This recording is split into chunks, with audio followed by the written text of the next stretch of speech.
Centipede was an arcade shooter released in 1980 and was ported to the Atari 2600 2 years later.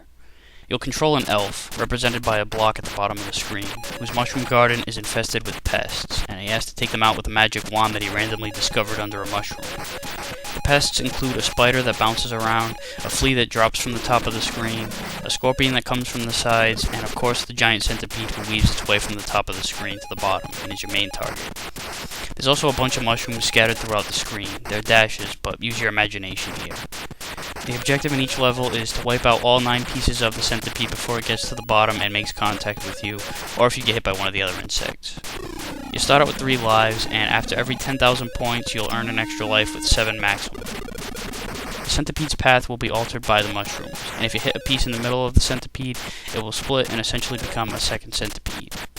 The mushrooms get in the way of your shots, but 3 shots will get them out of your way, although you will get bonus points for every mushroom left on the screen after completing the level.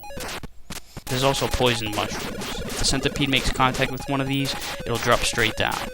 The poison mushrooms will form when the scorpion races clear across the screen without you hitting him. Every mushroom he comes into contact with will become poisoned, but if you hit him before he makes it all the way across, the mushrooms remain unpoisoned. The scorpion will appear in later stages.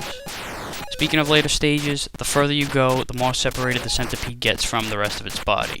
In other words, for each stage you complete, the centipede will be missing a piece, but that piece is a freelancing piece that's separated from the centipede.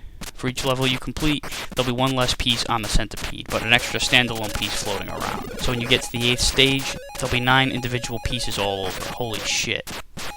One thing that kinda sucks is that starting on the 2nd stage, you have to complete each stage twice, so it's really more like the 15th stage when this shit happens. Oh well, at least the colors change with each screen you advance, and the centipede does get faster on the second go-around of each stage. If the centipede gets to the bottom, you're not totally fucked, because you can move vertically a few spaces. This is as far as you can go, but at least gives you a chance to avoid the centipede when it gets close. The graphics are very plain. You're a block, the mushrooms are dashes, and the background is nothing but black. But they did do a pretty good job with the enemies. The animation in particular is very smooth. Another thing that's smooth is the controls, which is necessary to make any fast-paced shooter work. And Centipede does work. It's about as close to the original arcade version as it could possibly get on the Atari 2600.